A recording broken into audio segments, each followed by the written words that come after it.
తన కళ్ళ ముందున్న ఇంటి కోసం ఎన్నో విధాలుగా ఆలోచించే ఈ మనిషి తన కోసం ఎందుకు ఆలోచించలేకపోతున్నాడు అని మనం అనుకుంటే ఒకే ఒక కారణం బలీయమైనది కనబడుతుంది. చిన్ననాటి నుండి దేవుని గూర్చిన జ్ఞానం మనిషికి లేకపోవటమే. ఏ పాఠశాలలో చూసినా, ఏ కళాశాల విశ్వవిద్యాలయాలలో చూసినా 60 ఏళ్ల బ్రతుకు కోసం బడికి వెళుతున్న వారే కనిపిస్తున్నారు. చిన్ననాటి నుండి భూ సంబంధమైన విద్యని అభ్యసించడం ప్రారంభించి కొంత వయస్సు వచ్చేసరికి ఉద్యోగస్తులై విశేషమైన ధనార్జనతో భూమి మీద సర్వసుఖాలు అనుభవించి తన తదనంతరము తన వారికి కొంత మిగిల్చి చావాలనుకున్న వారే అందరూ అని మనకు తెలుసు. కారణం దేవుని గూర్చిన జ్ఞానము ప్రపంచంలో మనుషులకు బడిపాఠాలలో మన ముందటి తరాలలో బుర్రున్న వాళ్ళు లేరు గనుక దేవుని గూర్చిన పాఠాలు పాఠ్యపుస్తకాలలో పెట్టలేదు. భవిష్యత్తు తెలియని వాళ్ళు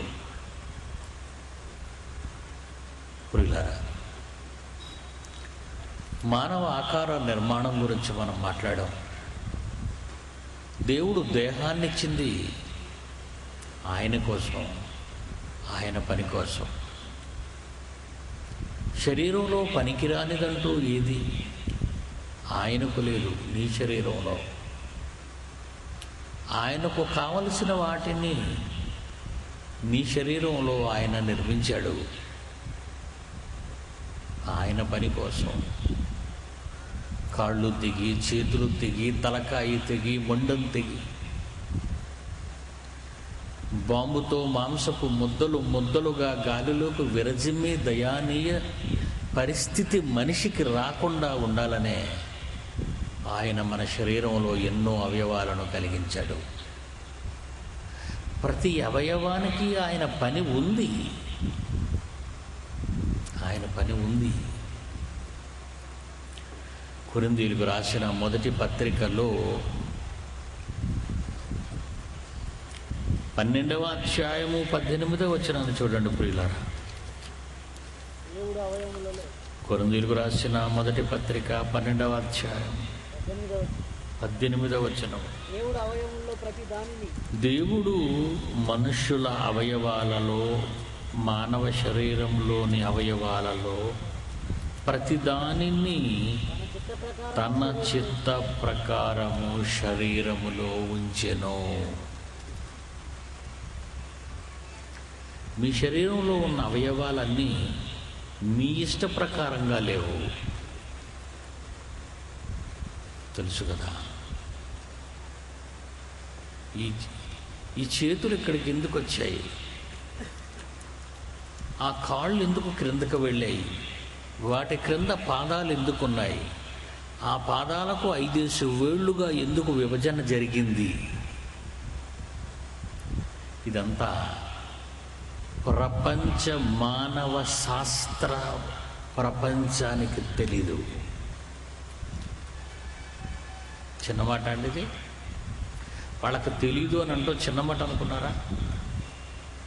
ఈ మాట నేను ఎన్నో సంవత్సరాలుగా చెబుతున్నాను. ప్రసంగి గ్రంథం 11వ అధ్యాయము 5వ వచనం చూడండి. దేవుడు రాయించిన మహాజ్ఞాన గ్రంథం అంటుంది. అందుకే దీన్ని ప్రసంగి గ్రంథం 11వ అధ్యాయము 5వ వచనం. గర్భవతి తన గర్భమందు ఎముకలు తన గర్భధారణ జరుగుతున్నప్పుడు, కడుపులో బిడ్డున్నప్పుడు ఆ బిడ్డలో ఎముకలు ఏ రీతిగా ఎదుగున్నది నీకు తెలియదు. ఒక 10 సంవత్సరాల క్రితం ఆర్థోపెడిక్ ప్రొఫెసర్, అంటే ఎముకల వైద్య నిపుణులు అంటారు వీళ్ళని, బోన్స్ స్పెషలిస్ట్ అంటాడు ఇంగ్లీష్లో. ఆర్థోపెడిక్ ప్రొఫెసర్ ఆయన. Is not only a doctor, is not only a specialist, ఆయన ఒక ప్రొఫెసర్. వేదిక మీదకి పిలిచాను, ఏ మాటనే అడిగాను. దేవుడు బైబిల్లో రాయించాడు, గర్భవతి గర్భంలో ఎముకలు ఏ రీతిగా బిడ్డకు ఎదుగుచున్నవో మనిషికి తెలీదు అన్నాడు. మరి మీరు ఒక ఆర్థోపెడిక్ ప్రొఫెసర్ కదా, మీకేమైనా ఆలోచన ఉందా అంటే నిజంగా మాకు తెలియదు అన్నాడు.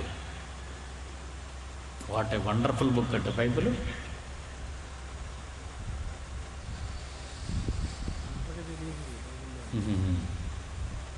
ఒక కణం 2, 4, 4 ఇలాగ కొన్ని కోట్ల కణాలు ఈ శరీరంలో ఉన్నాయండి.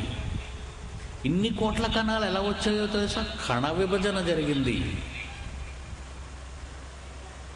కణాలు విడిపోతున్నాయి. అన్ని కణాలు ఒక్కలాగే ఉంటాయండి మనకి. కానీ చిత్రం ఏంటో తెలుసా?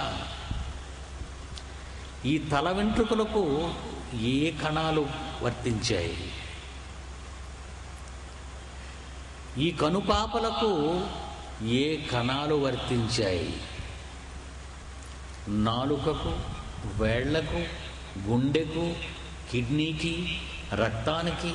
ఆలోచించండి ప్రియులారా, ఒకే కణాలు ఇన్ని రకాలుగా ఎలా విభజన చెందాయి? మీకు ఒక విచిత్రం చెప్పమంటారా? విచిత్రమేనండి, అసలు ఎవరికి తెలియదండి ప్రపంచంలో.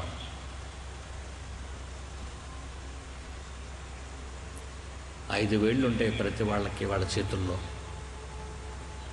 దీని పేరు బొటనవరేనండి, దీని పేరు చూపుడు వేనండి, ఇది మధ్యపు వేనండి, ఇది ఉంగరపు వేనండి, ఇది చిటికిన వేనండి. 5 వేళ్లకు 5 పేర్లు ఉన్నాయి. గర్భంలో, తల్లి గర్భంలో కణాలు విభజన చెందుతున్నప్పుడు ఈ బొటనవేలుగా మారిన కణాలకు మేము బొటనవేలుగానే మారాలని ఎలా తెలుసు? ఆలోచించాలి మీరు. ఈ చూపుడు రేణులో ఉన్న కణాలు మేము చూపుడు వేణుగా మారాలని దీనికి ఎలా తెలుసు?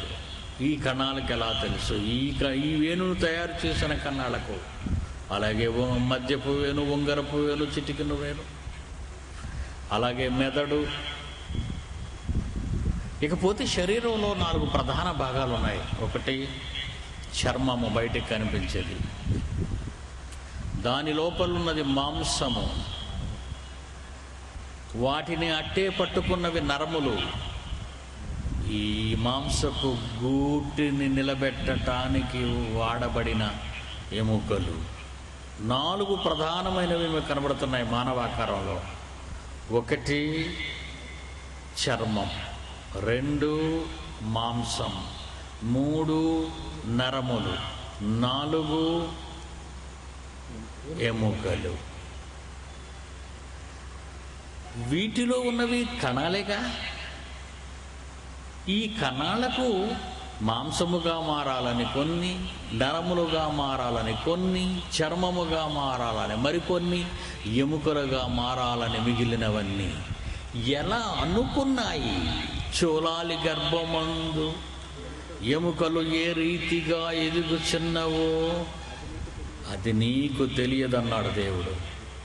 కొరింథీయులకు రాసిన 12వ అధ్యాయంలో, కొరింథీయులకు రాసిన మొదటి పత్రిక 12వ అధ్యాయంలో 18వ వచనములో, దేవుడు అవయవములలో ప్రతి దానిని తన ఇష్ట ప్రకారము శరీరములో ఉంచాడు.